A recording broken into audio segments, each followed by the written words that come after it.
हम सब बहुत सौभाग्यशाली हैं कि हम एक बेहतरीन से बेहतरीन किताब को अभी डिस्कस कर रहे हैं जिसका नाम द विजडम ब्रिज है, जिसको लिखा गया है हमारे प्यारे दाजी पद्म भूषण डॉक्टर कमलेश डी पटेल जी के द्वारा।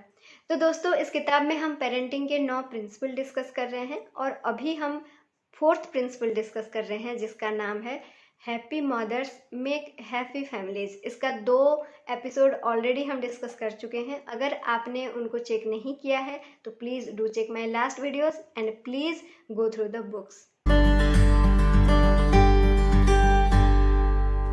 तो दोस्तों, यहाँ पर हमने डिस्कस किया था कि किस तरह से माँ का रिश्ता होता है बच्चे के साथ। माँ के गर्भ में जब वो बच्चा आता है तो माँ का जो हार्मोन्स होते हैं, माँ का जो इमोशंस होते हैं, एक्शन होते हैं, वो सारा का सारा चीज़ जुड़ा हुआ होता है बच्चे के साथ। माँ जो भी करती है वो सारा का सारा इन्फ्लुएंस पड़ता है उस बच्चे के ऊपर। इसलिए बहुत ज़्यादा ज़रूरी हो जाता है माँ का ख्याल रखना। इसीलिए अगर हम अपने देश में देखें, बाहर के देशों में देखें, बहुत सारे रिचुअल्स होते हैं। जब कोई प्रेग्नेंट होता है, बहुत सारे रिचुअल्स, बहुत सारे संस्कार किए जाते हैं इसी की वजह से, ताकि माँ का अच्छी तरह से केयर लिया जा सके। क्योंकि माँ का केयर, माँ को लव फील करवाना, केयर फील करवाना, सिक्योर फील करवाना, अगर इस तरह का फीलिंग्स हम माँ को दे रहे हैं, यानी कि हम उस बच्चे को भी दे रहे हैं। और अगर आपके घर में, आपके आस पड़ोस में, आपके रिलेटिव्स में कोई भी अगर एक्सपेक्टिंग है, तो इसका मतलब ये है कि वो जो बच्चा आ रहा है वो हम सबके लिए आ रहा है। वो एक समाज का बच्चा है, वो एक एनर्जी है और हम सबका कर्तव्य बन जाता है कि हम सब मिलके उस माँ का ख्याल रखें, उस माँ को खुश रखें। तो दोस्तों, हमने पिछले एपिसोड में डिस्कस किया था जो स्ट्रेस हार्मोन्स होते हैं वो कितने ज़्यादा हार्शली इम्पेक्ट करते हैं बच्चे के ऊपर, कितना ज़्यादा ख़राब होते हैं। तो आज हम डिस्कस करेंगे और एक हैप्पी हार्मोन के बारे में साइंटिफिकली। तो देखिए, इससे पहले आप थोड़ा सा ध्यान दीजिए कि जब कोई बेबी बॉर्न होता है, सिर्फ हमारे देश की बात अगर करें, किताब में बहुत सारे देशों के बारे में दादी ने बताया है क्योंकि बहुत सारे देशों पर उनका कल्चर है। अगर हम सिर्फ अपने देश की भी बात करें ना, तो आप हमारे देश के अलग अलग रीजन में जाएंगे तो अलग अलग जगहों पर अलग अलग रिचुअल्स होते हैं, लेकिन उन रिचुअल्स में आप एक कॉमन थिंग ये डिस्कवर कर पाएंगे कि उस सारे के सारे रिचुअल्स में बहुत ज़्यादा ध्यान दिया जाता है माँ का और बच्चे का। माँ को देखिए, जब बच्चा पैदा होता है उसके बाद जो 1-2 महीने का टाइम होता है, हमारे हर रिलीजन में आप देखेंगे माँ को कुछ काम नहीं, उसको कुछ काम नहीं होता।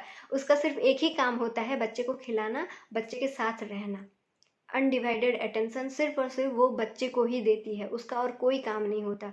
ना कोई घर का काम होता है, ना बाहर का काम होता है, कुछ नहीं होता। आप हर जगह पर देखते हैं। तो ऐसा क्यों है? क्या ये सिर्फ एक रिचुअल है या क्या ये एक ओल्ड फैशन है? जी, ऐसा बिल्कुल भी नहीं है। हमें थोड़ा सा समझना पड़ेगा कि ये चीज़ें क्यों ज़रूरी है। यहाँ पर दाजी ने, एक डॉक्टर हैं जिनका नाम डॉक्टर टेरी ब्रजल्टन है, उनके स्टडीज़ को यहाँ पर बहुत अच्छी तरह से ब्रीफली डिस्कस किए हैं। तो वो जो डॉक्टर थे उनको बेबी व्हिस्परर बोला जाता था क्योंकि वो बेबीज़ की जो साइकोलॉजी है बहुत अच्छे से उसको समझ पाते थे। तो उनकी स्टडीज़ में ये बताया गया है कि एक गांव है जिसको फिशिंग विलेज बोला जाता है, गोटो आइलैंड है उसका नाम। तो उस गांव में जो स्टडीज़ किया गया कि वहाँ पर जो माताएं होती हैं, उनके न्यू बॉर्न बेबी को जो अटेंशन देते हैं, जो अनइंटरप्टेड अटेंशन का जो टाइमिंग होता है, वो लगभग 24 मिनट्स है। लेकिन अगर हम बाकी के देशों में देखें, जैसे टोक्यो में, तो ये 18 मिनट्स का है। अगर लॉस एंजलिस में देखें तो ये 8 मिनट्स का है। तो ये देखा गया है कि जितना ज़्यादा आप अनइंटरप्टेडली, जितना अटेंशन, अनडिवाइडेड अटेंशन बच्चे को देते हैं, उतना ज़्यादा हैप्पी एंड पीसफुल माँ भी फील करती है, बच्चे भी फील करते हैं। और दोस्तों, आप सबको पता है कि अगर माँ हैप्पी एंड पीसफुल फील करे तो आप सोच सकते हैं आपकी घर जो है वो कितना बड़ा स्वर्ग बन सकता है। ये आइडिया आप सबको है। तो हमारे देशों में जो भी ये जो रिचुअल्स है वो इसीलिए बनाया गया है ताकि माताएं जो है अपने बच्चे को अनइंटरप्टेड अटेंशन दे पाएँ। और देखिए, जब एक बेबी बॉर्न होता है, सिर्फ वो बच्चा नहीं पैदा होता, वो माँ भी पैदा होती है क्योंकि वो भी तो नया नया नया माँ बनती है ना। तो उतना केयर, उतना प्यार उस माँ को भी चाहिए होता है। तो ये जो सारी चीज़ें हैं, ये साइंटिफिकली कैसे रिलेट करते हैं, देखिए, जब माँ अपने बच्चे को अनइंटरप्टेड अटेंशन देती है तो बच्चा धीरे धीरे माँ की स्मेल को जानता है, माँ की आवाज़ को जानता है, माँ के जो दूध का स्मेल है उसको पहचानता है। वो धीरे धीरे क्या करता है, अपनी माँ को पहचानता है, फिर उसके बाद वो अपने फैमिली मेम्बर्स को पहचानता है और वो समाज में आगे बढ़ता है। ये उसका पहला स्टेप होता है। तो वो तभी होता है जब माँ का अनडिवाइडेड अटेंशन उसके ऊपर रहता है।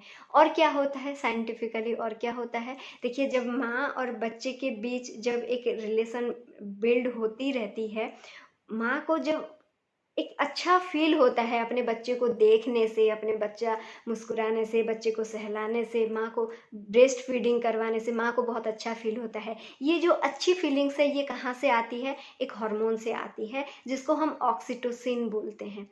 तो ये ऑक्सीटोसिन हार्मोन जो है ये क्या करता है, ट्रिगर करता है feelings of love and care को। इस फीलिंग्स को ये ऑक्सीटोसिन हार्मोन जो है वो और ज़्यादा ट्रिगर करता है। तो ये ऑक्सीटोसिन हार्मोन तब भी रिलीज होता है जब दो लवर्स बनते हैं, दो लवर्स के बीच जब वो जो अच्छी फीलिंग शेयर होती है उस टाइम भी ऑक्सीटोसिन हार्मोन रिलीज होती है। और ये हार्मोन तब भी रिलीज होती है जब एक बच्चा बॉर्न होता है। तो देखिए ये हार्मोन हेल्प करता है माँ और बच्चे के बीच वो रिलेशन को स्ट्रॉन्ग बनाने में। माँ बच्चे को समझती है, बच्चे माँ को समझना शुरू करता है। और ये इसी से शुरू होता है बच्चे का समाज को समझना, उसकी माँ से ही शुरू होता है। जब माँ ब्रेस्ट फीडिंग करवाती है, बच्चा जब पीता है दूध तो वो भी रिलैक्स फील करता है, इसीलिए वो सो जाता है। आपने देखा होगा बच्चे दूध पीने के बाद सो जाते हैं, क्योंकि उनके अंदर भी वो हार्मोन रिलीज होने लगता है और उनको एक पीसफुल, एक लव्ड, एक सिक्योर फीलिंग्स आती है, इसीलिए वो आराम से सो जाते हैं। तो देखिए साइंटिफिकली ये सारी जो रिचुअल्स है, ये जो अनइंटरप्टेड अटेंशन देने की जो रूल है, ये साइंटिफिकली प्रूवन रूल है। ये हमारे बॉडी में जो हार्मोनल चेंजेस होती है, हमारे जो हार्मोन्स हमें हेल्प करते हैं रिलेशन को बिल्ड करने, वो तभी होगा जब हम फिजिकली हम कुछ करें, फिजिकली हम कुछ ऐसे अटेंशन दें, फिजिकली हम बच्चे के साथ ऐसे इन्वॉल्व रहें, तभी ना वो हार्मोन रिलीज होना शुरू होगा, तभी ना हम एक अच्छा बॉन्ड बना पाएंगे, तभी हम बच्चे के साथ एक रिलेशनशिप बिल्ड करने की पहला स्टेप जो है वो ले पाएंगे। तो दोस्तों इसी के लिए हमारे सारे रिचुअल्स हैं। इन रिचुअल्स को आप पूरे मन के साथ, ध्यान के साथ मानिए। ये कोई ओल्ड फैशन चीज़ नहीं है, ये हमारे नेचुरल बिहेवियर है, ये हमारा इनेट पावर है जिसको हम इन रिचुअल्स के द्वारा यूज़ कर सकते हैं। और in the case of adoption, देखिए जब हम बच्चा एडॉप्ट करते हैं तो दूध तो नहीं पिलाते हैं, तो उस टाइम पर क्या होता है, हमें बहुत सारी पैशंस की ज़रूरत होती है बच्चे के साथ वो रिलेशन को बढ़ाने में। तो अगर ऐसा कुछ सिचुएशन आपके साथ है तो आप पैशंसफुली उस सिचुएशन को हैंडल कीजिए। धीरे धीरे आप उस बच्चे के साथ वो बॉन्डिंग को बनाइए, धीरे धीरे वो हार्मोन को रिलीज़ करने की कोशिश कीजिए। क्योंकि जब हम एडॉप्ट करते हैं तो उस हार्मोन को रिलीज़ करने की ज़रूरत होती है। जैसे एक लवर्स के बीच जब रिलेशन बनती है तो वो फीलिंग्स क्रिएट होती है, लेकिन जब वो बच्चा आता है वो अपने आप वो फीलिंग्स क्रिएट हो जाती है। तो ये फ़र्क होता है, लेकिन बहुत ज़्यादा फ़र्क नहीं होता। आप अगर थोड़ा सा ध्यान दें, पैशंसफुली सिचुएशंस को हैंडल करें तो रिलेशन बन जाएंगे, धीरे धीरे बॉन्डिंग बन जाएंगे धीरे धीरे। तो दोस्तों इससे ये जो पूरी चैप्टर है, इन चैप्टर में हमने ये सीखा कि अगर आप सही में एक खुश, एक अच्छा, एक प्यारा सा बच्चा चाहते हैं, जो बच्चा कि सही में एक समाज में प्रतिष्ठित व्यक्ति के रूप में रहे, अगर आप सही में ये चीज़ चाहते हैं तो आपका, आपके पूरा परिवार का ये स्टेप, पहला स्टेप होगा कि उसकी माँ को खुश रखें। क्योंकि माँ की हर तरह का रिलेशन होता है बच्चे के साथ, उसका हर चीज़ का इम्पेक्ट पड़ता है बच्चे के ऊपर। तो इसका हमने साइंटिफिकली, स्पिरिचुअली जो भी चीज़ें थी हमने इस किताब के थ्रू डिस्कस किया है। Please go through the book and please in videos को आप देखते रहिए, कंटिन्यू करते रहिए। हम मिलेंगे हमारे नेक्स्ट प्रिंसिपल के साथ और एक बहुत ही बेहतरीन चैप्टर के साथ। Till then bye bye and thank you so much for watching.